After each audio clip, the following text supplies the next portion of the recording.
Malcolm, sweetheart, are you at the bus station now? Yeah, Mom. I just hopped on the bus. I'm sorry.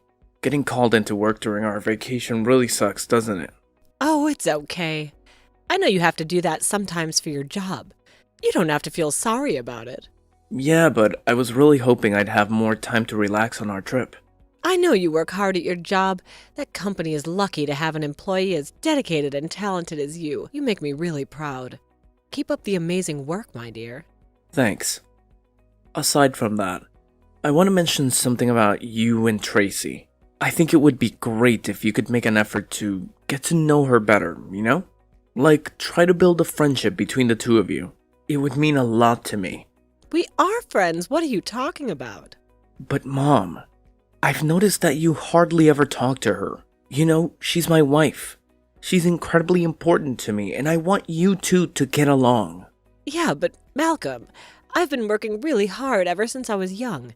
You know that, right? So honestly, I have zero in common with some lazy woman who doesn't even bother to work and contribute to society. And to top it off, she's always whining and needing help with the most basic, mundane tasks. I just can't wrap my head around it or tolerate it. Just the sight of her infuriates me. Mom, how could you say something like that? Tracy is blind, and that's why she occasionally needs assistance. It's not her fault. And you know what? She does work, despite her challenges. So why can't you be satisfied with that? It's hard to put into words. I prefer women who are independent and have some strength to them, you know? But that girl, she cries over the tiniest things. I just can't find myself liking someone like that. Oh, come on. She's only cried twice, and both times it's because of you. Remember when you told her that the dinner she cooked for you was tasteless? You threw it away right in front of her. And what about the time you smashed that flower vase in the room she had just cleaned? She had to clean up your mess. We've already had a big fight about this, and yet you're still pushing the same subject. How many more times are you going to do this? But let's be honest. The dinner was absolutely awful. I had no choice but to tell her, right? And about that vase, I didn't break it on purpose, as I've already told you. It was a complete accident when my foot hit it and sent it crashing to the floor. Can't you just see it was bad luck? Tracy was actually considering your health when she made that dinner. That's why she didn't use excessive spices. As for the vase, let's be honest. You knocked it over because you were angry. I distinctly remember that. Oh, please. Angry? What are you even talking about? I hardly even get angry at anyone. In fact, everyone I know consistently tells me how incredibly calm and rational I am. It's like my superpower or something. When you got swindled last month, you got scammed by that guy for $60,000. I had put in so much effort to save up all that money for you, especially because you said you wanted to move into that retirement village. We were working hard to save up every penny to make it happen. Do you even realize that? Oh, here we go again. I specifically told you to drop it and move on. We agreed not to bring it up ever again. But fine, if you want to go there, let's talk about it. It was actually Tracy's fault, too. She was right there, but she didn't do a damn thing to try and stop me from handing over that money. And let's not forget, you said you would give me $60,000. I thought that was for the down payment.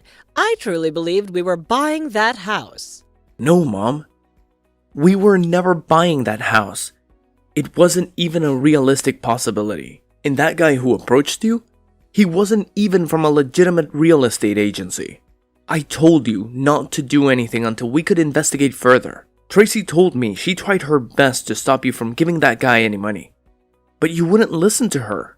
You claimed it was because she's blind and couldn't read the contract to prove he was a fraud. Then you just handed over all your bank information to this mysterious guy we know nothing about. Oh, here we go with Tracy's lies again. She's always lying, isn't she? She never made any effort to stop me, trust me on that. In fact, if my memory serves me right, she actually encouraged me to go ahead with it. I'm really getting fed up with her, to be honest. I can't stand her anymore. Oh, whatever. Let's just put the money issue aside for now. It's gone, and dwelling on it won't change anything. By the way, our trip is ending tomorrow. Can you please make an effort to patch things up with Tracy this evening? I really don't want any more tension within our family. Can we agree on that, Mom? Okay, fine. If that's what you want, I'll try and talk to her tonight. I'll be really happy if you two can become friends. Thanks. Anyway, I'll message you again when I get finished with work. Mom, I just got a call from Tracy. I heard there was some trouble at the hotel. Hey, Mom. Oh, please, there was no trouble. Not even close. I wouldn't phrase it that way for sure. Wow, Tracy spills every little detail to you, huh? Is she incapable of handling even the smallest things herself? Didn't I tell you that a woman who can't handle the slightest thing isn't the right fit for you? Remember that? That's not the problem here now, is it? This is about an old man with a cane who can barely walk. I heard you pushed him over. Well, there was a valid reason behind my actions. Before jumping to conclusions, can you please listen to my side of the story? You know me well enough to understand that I would never do it without a reasonable explanation, right? It doesn't matter what the reason was. What you did was unjustifiable. You should never push an old man that can barely stand up by himself. Please, you've got to be nicer to people. I said listen to my side of the story. So this guy had his wife running around to fetch dinner for him. I couldn't help but feel sorry for her and wanted to stand up for her. You see, deep down, I'm a good-hearted person, believe me. Huh? So what? I don't see any problem with that.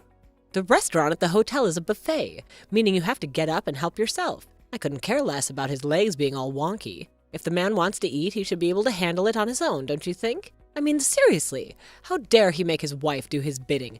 That's just plain rude. All I did was give him a little reality check, and then he got all snappy with me. Can you believe it? And you know how things went down from there. It's totally on him, no doubt about it. If he can't manage to walk properly, maybe he should reconsider going on trips altogether. Staying home might be a better option for everyone's sake. Mom, I really need you to take a deep breath and calm down for a moment. Please, go and apologize to that man and his wife. What you did was incredibly wrong, and I hope you realize that now. Pushing an elderly man, regardless of the circumstances, is never justified. It's a cruel and disrespectful act that can cause serious harm. Oh, come on, you know deep down that I'm right, don't you? Let's face it, someone who consistently needs to be nursed is nothing but a burden to others. They just create unnecessary hassle and inconvenience. If you can't handle even the basic self-care, then maybe you should reconsider indulging in extravagant events like vacations. It's just pure selfishness, plain and simple. If you're going on a trip, shouldn't you be able to have a good time and enjoy yourself? But no, this guy had the nerve to make his poor wife do absolutely everything for him. Do you honestly think she had any enjoyment doing that? I highly doubt it. But that's not your decision to make. Maybe she loves him and wants to do things for him. Those people were probably enjoying their vacation the whole time until you did this to them. You're complaining about him causing problems for his wife, but you butting in caused problems for the both of them, didn't it? Just because you don't like something doesn't mean it's your right to butt in. You pushed over an old man. I wasn't looking for a fight. That couple was sitting really close and just happened to be in my field of view. I saw it, and it was making me angry. He was making his wife do everything for him. Oh, I get it now. That's probably why I don't like Tracy. You have to help her with everything. If that's the way it's going to be, I'll probably never be able to get along with her. It's just impossible for me. People like that, they look like humans, but they're really not. Because they can't do anything themselves. It's just so annoying, don't you think? Oh my god, Mom. Just go find that couple and apologize to them right now. You don't know how embarrassed I feel at the moment. But really, why should I even bother with something like that? It's not even worth my time. In all honesty, that old man owes me an apology. And his wife should be thanking me for restoring justice. I was just simply standing up for the weak and taking on the bullies. Aren't I a shining example of righteousness? Just go. I'm begging you. It's too late now. I couldn't even go if I wanted to. They've probably moved on. I understand what you're saying about the time, but please, just go and apologize to them. Sometimes you could be so annoying. Okay. You're saying if I apologize, everything will be fine, right? If I apologize. Oh, and while I've got you, I wanted to ask you, the hotel's already paid for, right? All I have to do is give the key back tomorrow morning, right? Yeah, that's right. Just be careful from now on. Please, I'm going to call the hotel and apologize on your behalf for the scene you caused at the restaurant. After you go and apologize to the couple directly, try to get some rest tonight. Malcolm, I just got on the bus. I'm on my way home now. Okay. Tracy is with you, right? Oh, about that. Huh? I went to her room this morning and knocked a bunch of times, but surprise, surprise, she never bothered to answer. You know, I had to catch a bus, and it's not like I have all day for her, right? And if she did come along, I'd have to hold her hand like some babysitter leading her around. Can you imagine the embarrassment? Honestly, just the thought of people staring at us makes me cringe. I know it would make me feel super uncomfortable. So, you know what I did? I left her stranded at the hotel. And let's just say I had a good laugh about it. Oh, right? Oh, wow. So you threw away your last chance, didn't you? That was probably your last chance to live in a mansion like a movie star. Huh? I'm gonna come clean and tell you the truth. I'm still at the hotel right now. I'm here with Tracy and that old man you pushed over last night. Huh? What are you talking about? I was at the hotel the whole time. I lied when I told you I got called into work. I wanted Tracy and you to have an honest chat together without me around. So I told you I left and went back to work. Hold on. So you're in the hotel right now? With that old man? The one from last night? Yeah. That old couple you had a fight with last night? They're Tracy's parents. What? That's impossible. I know we didn't have a traditional wedding ceremony, so you were never formally introduced to them. But I think you would have seen them in pictures before. You're lying again. Why would Tracy's parents be at the same hotel as us? Oh, that would be a big coincidence, don't you think? Don't try and scare me like that, okay? Oh, I see what you're doing here.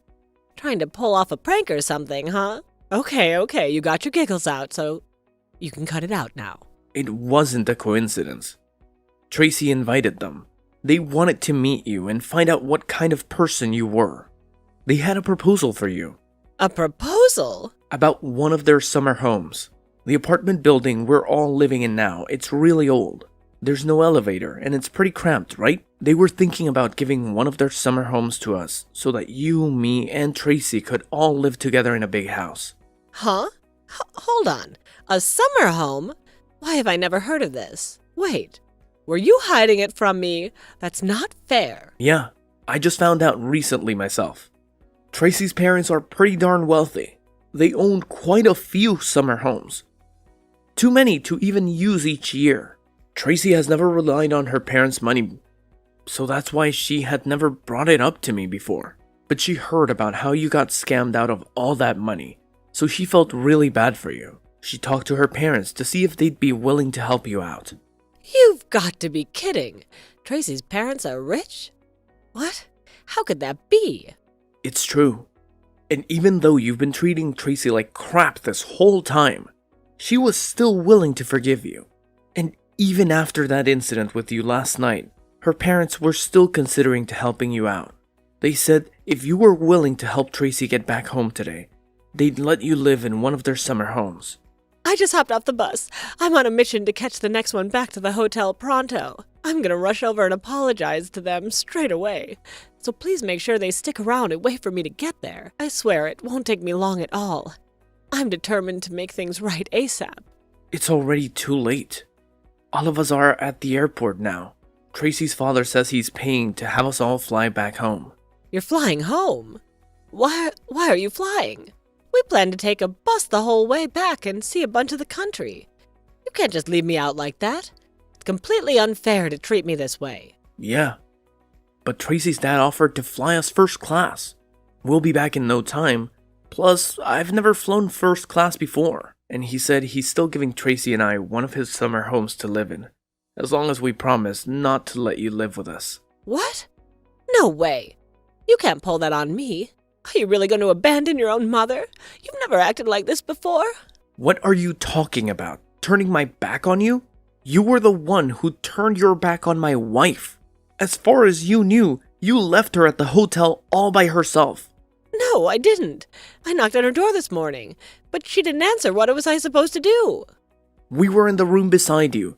We were awake long before you were. I heard you leave. I know exactly what time you left, and you never once knocked on our door. I did, but it was probably too quiet for you to hear. Don't blame me, I'm just an old lady. I'm not very strong, I can't knock very hard. Now you're pretending to be a weak old woman? You were strong enough to push a man over last night. Up until today, Tracy and I were willing to put up with your nonsense. But not anymore. If this is how you treat my wife, you're not my mother anymore. Malcolm, please don't say that. I just had a few too many drinks last night, you know. I couldn't think straight at that point. It wasn't just last night. This isn't the first time you look down on people weaker than you. In fact, you've always been like that. Tracy is blind, yet she's never relied on her parents for anything. She works hard to make her own money. She's been supporting herself long before she met me. And her father's leg isn't good anymore. So his wife helps him out of pure kindness, not because he makes her do it. That's what really shows how great a person is. Kindness. If you're going to talk about someone being great, take a look at me. I've put in years of hard work and made valuable contributions to society. And let's not forget, I raised you to be the incredible person you are today, right? So why don't you go ahead and tell Tracy, her parents, or anyone else who needs reminding about how truly amazing I am. That way they'll understand why I should be allowed to live in this summer home with you. It would be downright rude for the two of you to enjoy the luxury of a beautiful house without including me in the mix. It's rude for the two of us to live in a nice house? What part of that is rude? It's not fair. I'm your family too. I'm your mother and Tracy's mother-in-law. Shouldn't I be the one who deserves to live in it? What? You said it yourself, didn't you? If you can't take care of yourself, you shouldn't be doing extravagant things. It's selfish. No, it's okay. I can take care of myself. Oh, well that's good then. If you can take care of yourself, you don't need to live with us. Huh? Hold on a minute. Families should stick together, no doubt about it. You know how much I hate being apart from you, don't you? It's just unbearable. Yeah, but if you're in my field of view, I think it'll just make me angry. It'll just be impossible for me. Besides, let's be real here. Is it really me you hate being apart from, or that gorgeous summer house? Malcolm, how could you say something like that to your own mother? Of course I want to live with you, why wouldn't I? You always say the same thing when you're angry. How could you do such and such to your own mother? If it's someone else, it's okay. Whatever. It doesn't matter now anyway. Because as far as I'm concerned, you are not my mother anymore. I've been living with you up till now. But by the time you get home, Tracy and I will already be moved out. You can't do this to me. I won't allow you to leave me all alone. Do you not realize how heartless it is to abandon an elderly lady like myself? What if something were to happen to me? Have you even considered the consequences? You've already gotten off your bus, haven't you? Even if you hadn't, I doubt you'd return home in time to stop us. It's gonna feel so good to go flying over your head. In first class. Malcolm, answer your phone. I never thought the time would come when I'd be able to say this to my own mother. But to be a person like you, and look down and hate anyone who isn't as independent or lucky as yourself. I don't know if that's stupid or ignorant or just plain malicious, but it's certainly embarrassing to be associated with anyone like that. After we arrived at the airport in our state, my father-in-law immediately called a moving company to come to my mother's apartment. He paid extra for such short notice. They packed up all of our things and got everything into the truck at an excellent time. From what I hear, only a short while after we drove off with all our belongings, my mom arrived back at the apartment. But when she opened the door, all of our stuff was gone. There was no trace that Tracy and I had ever lived there. We got really lucky on that one. I would have hated to deal with her there. She must have been furious. I heard she tried her best to find out where we had moved to, but we didn't give her any clues. And all the people we did tell promised to keep it a secret. She kept trying to call my phone and message me nearly every day for a while after that. It wasn't long before I just blocked her number. I'm still considering whether I'll start talking to her again or not, once she gets older. If she has any health problems and still keeps the same attitude as she has now, I'll definitely never speak to her again. And by the way, the summer home that we got from my father-in-law, it's not a house. It's a mansion. This thing is huge. And if that wasn't enough to make us happy, I just heard from Tracy that she's pregnant. The good news keep coming in. When the baby is born, the three of us are going to have a wonderful life, living together in this beautiful house.